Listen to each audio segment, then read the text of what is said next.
औज़ुबिल्लाहिमिनश्शैतानिर्रजीम बिस्मिल्लाहिर्रहमानिर्रहीम। अस्सलामु अलैकुम नाज़रीन, रत्तास हुसैन एक्सप्लोरर चैनल के साथ मैं हूं आपका मेज़बान रत्तास हुसैन। नाज़रीन, आज की इस वीडियो में मैं आपको रियासत बहावलपुर के उस दौर की अस्करी क़ुव्वतों के मुतालिक कुछ मालूमात फ़राहम करूँगा, ख़ास तौर पे जो उस दौर में रियासत बहावलपुर की जो तोप खाना था उस हवाले से। और उस हवाले से मैं आपको जैसे कि ये सामने जो आपको तोप नज़र आ रही है, ये बहावलपुर शहर के एन वस्त में फ़रीद गेट के करीब नस्ब है। आज भी ये आप यहाँ पे इसको आके देख सकते हैं। और इसके अलावा जो मज़ीद तोपें हैं जो कुछ बहावलपुर म्यूज़ियम में मौजूद हैं और कुछ बहावलपुर म्यूज़ियम के बाहर, कुछ सेंट्रल लाइब्रेरी के बाहर एक तोप मौजूद है, जबकि एक तोप किला डिरावर में मौजूद है। इन तमाम तोपों का आपको इस वीडियो में विज़िट भी करवाऊँगा, दिखाऊँगा आपको इस वीडियो में। और इसके साथ साथ मज़ीद मालूमात भी आपको फ़राहम करूँगा कि उस दौर में रियासत बहावलपुर का जो तोप खाने का निज़ाम था वो किस कदर मुस्तहकम और मज़बूत हुआ करता था। लेकिन यहाँ वीडियो में आगे बढ़ने से पहले मैं आप लोगों से एक रिक्वेस्ट करूँगा कि जिन साहबान ने अभी तक मेरा ये मालूमाती चैनल सब्सक्राइब नहीं किया, बराए मेहरबानी वो मेरा ये चैनल ज़रूर सब्सक्राइब करें और साथ के साथ बेल आइकन का बटन भी प्रेस कर दें। नाज़रीन, मेरी वीडियो अगर पसंद आए, मेरी मेहनत पसंद आया करे तो कमेंट्स ज़रूर किया करें और वीडियो को लाइक ज़रूर किया करें। तो आइए बढ़ते हैं, मज़ीद आगे चल के इस वीडियो में मैं आपको मालूमात फ़राहम करता हूँ। ये जो तोप यहाँ पर नस्ब है, ये तोप भी इससे पहले किला डिरावर में मौजूद थी। दो तोपें वहाँ पे हुआ करती थीं, लेकिन उनमें से एक तोप अब यहाँ बहावलपुर शहर में शिफ्ट कर दी गई है, जो कि अब आपके सामने स्क्रीन के ऊपर अब आपको ये दिखाई दे रही है। आज की ये वीडियो बहुत अहम है इस लिहाज से कि इसमें आपको जो बहावलपुर की अस्करी सलाहियतें हैं और जो उस पर तोप खाना है उसके बारे में हमारी ये गुफ्तगू होगी और ये यकीनन आप लोगों के लिए एक नई मालूमात होगी। अगर हम बात करें अमीरान बहावलपुर की फ़ौज की तंजीम के बारे में, तो शुरू से ही इस तोप खाने का जिक्र उनमें हमें मिलता है। नवाब बहावल ख़ान सानी की फ़ौज में 115 तोपें थीं। 1804 में गढ़ी इख्तियार ख़ान के मुहासरे के दौरान तोपों का आज़ादाना इस्तेमाल किया गया था उस दौर में। और इस जंग में हाजी ख़ान मंधानी को शिकस्त के बाद उसकी 6 तोपें जो थी वो भी बहावलपुर की स्टेट की फ़ौज में शामिल कर दी गई थी। और ये जो तोप अब आपको दिखाई दे रही है, ये नाजरीन सेंट्रल लाइब्रेरी बहावलपुर की जो है उसके बाहर ये तोप नस्ब है, या आप इसको मुलाहिज़ा कर सकते हैं। तो मज़ीद मैं आपको जो बताता जा रहा था उसके साथ साथ ये है कि नवाब मोहम्मद बहावल ख़ान जो सालिस था, उसने सिखों के मुतवक्का हमलों से बचाव के लिए उच्च की दरियाई गुज़रगाह पर अपना मुतहर्रक तोप खाना तैनात किया हुआ था, जो हर किस्म की दिफाई कार्रवाई के लिए तैयार रहता। 1833 के दौरान रियासत बहावलपुर का तोप खाना जो था 16 तोपों पर मुश्तमल था और उनमें से 8 तोपों को बैलों के ज़रिए खींचा जाता था। तोप खाने के सिपाही गोला अंदाज कहलाते थे, जबकि 40 तोपें किलों में मौजूद थीं उस दौर में। ये आप कुछ यहाँ पे भी इस मुख्तसर से हिस्ट्री इसके बारे में लिखी गई है, लेकिन ये इतनी तफसील नहीं है, ये सिर्फ इस तोप के बारे में। और ये तोप जो है ये सेंट्रल लाइब्रेरी बहावलपुर के बाहर आज भी नस्ब है। अगर आप इसको देखना चाहें तो यहाँ पे देख सकते हैं। और ये मज़ीद ये अगर हम लाइब्रेरी के अंदर म्यूज़ियम के अंदर अगर हम तो ये जो तोपें आप दिखाई दे रही हैं ये बहावलपुर म्यूज़ियम के अंदर मौजूद हैं। और इससे जो पहले मैंने तोप आपको दिखाई है उनमें से एक तोप बहावलपुर म्यूज़ियम के बाहर मौजूद है, जबकि एक सेंट्रल लाइब्रेरी के बाहर, दोनों करीब करीब ही हैं, वहाँ पे मौजूद है। अगर आप देखना चाहें तो ये देख सकते हैं। उनमें से कुछ बड़ी तोपें और कुछ छोटी तोपें आप देख सकते हैं। और इसके साथ साथ मज़ीद अगर हम तारीख़ के वर्क जो है कंगालें तो उनमें हमें ज़िक्र मिलता है कि नवाब मोहम्मद बहावल ख़ान सालिस ने अपने तोप खाने को बहुत मुअस्सर बनाया था और उसकी फ़ौज की हर पलटन के साथ 6 तोपें होती थीं, जबकि हर किले पर 3 से 6 तोपें भी नस्ब होती थीं। मजमूई तौर पर जो तोप खाना था 400 सिपाहियों पर मुश्तमिल था। यही नहीं बल्कि जब कभी किसी फ़ौजी कार्रवाई के लिए फ़ौज जो थी कूच करती तो मुतहर्रक तोप खाना भी उसके हमरा होता था।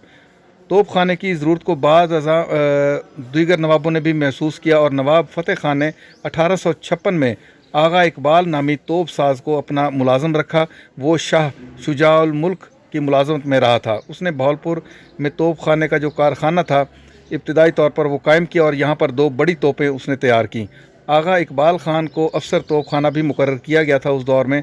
इस तरह नवाब मोहम्मद फ़तेह ख़ान ने एक अंग्रेज़ कप्तान जॉन हॉल को अपने तोप खाने का आला अफसर उस दौर में मुकर्रर किया था।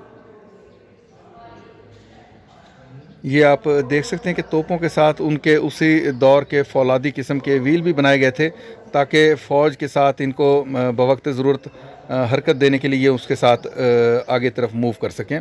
और जबकि कुछ दीगर तोपें भी यहाँ पे आपको दिखाई दे रही हैं। ये देख लें, मुख्तलिफ़ मटेरियल की ये तोपें बनाई गई थी उस दौर में। ये आप मुलाहिज़ा कर सकते हैं, इसके ऊपर भी ये लिखा हुआ है उसी दौर का, तोपखाना मोहम्मद बहावल ख़ान बहादुर अब्बासी। तो सादगढ़ पैलेस में ये तोप उस दौर में मौजूद हुआ करती थी। 1218 हिजरी, तकरीबन 225 साल पहले, तकरीबन बल्कि 250 साल के करीब पहले की ये तोप है, जिसको आप मुलाहिज़ा कर सकते हैं। ये देख सकते हैं आप, इस पे सरकार रुकनुद्दौला इसके ऊपर पढ़ भी सकते हैं आप। और नाज़रीन, इसके साथ साथ अगर मज़ीद हम बात करें तो 1866 में जब निगरान अंग्रेज़ी हुकूमत ने रियासत का जो नज़्म व नसाक संभाला था, तो 10 बड़ी तोपें उस वक्त मौजूद थीं।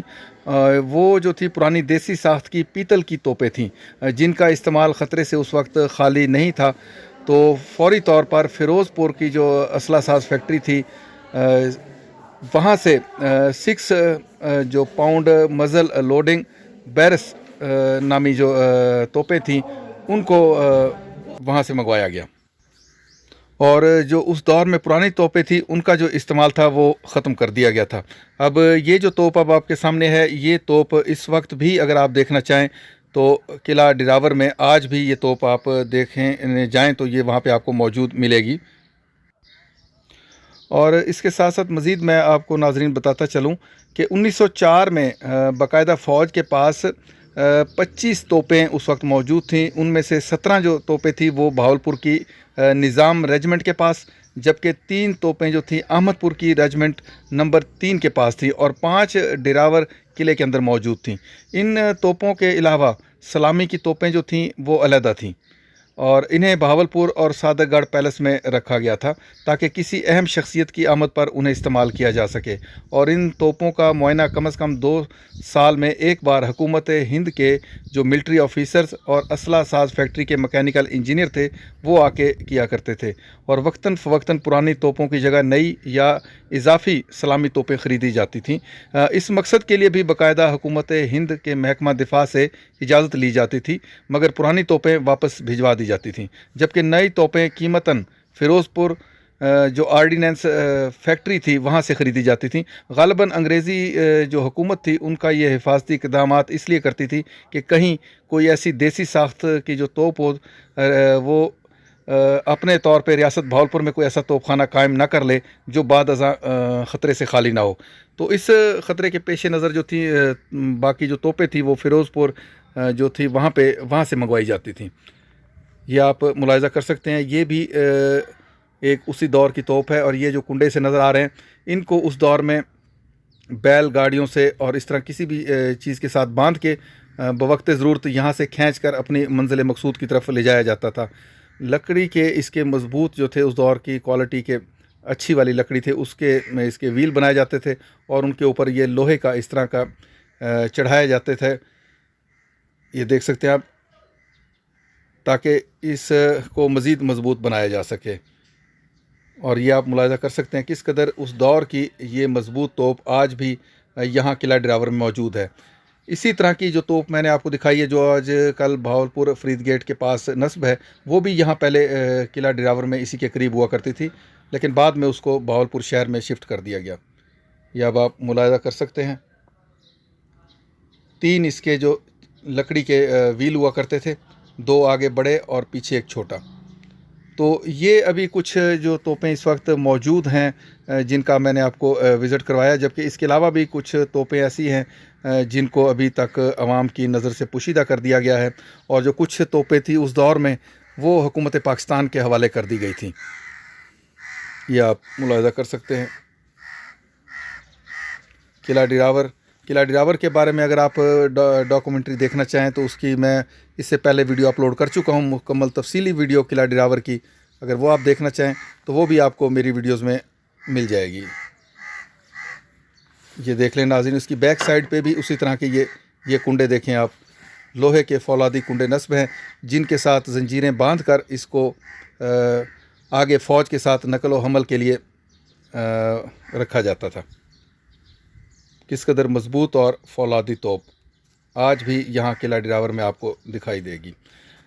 नाज़रीन, आज मैंने आपको इस भावलपुर रियासत के हवाले से जो एक मुख्तसर सा उसकी तोपों के हवाले से आपको मालूमात फ़राहम की कि अपने दौर में रियासत भावलपुर की जो रियासत थी किस कदर मज़बूत और मुस्तहकम थी, और अस्करी लिहाज से वो किस कदर अपने जो दीगर रियासतें थीं उनसे भी कई गुना ताकत में बाहर थी।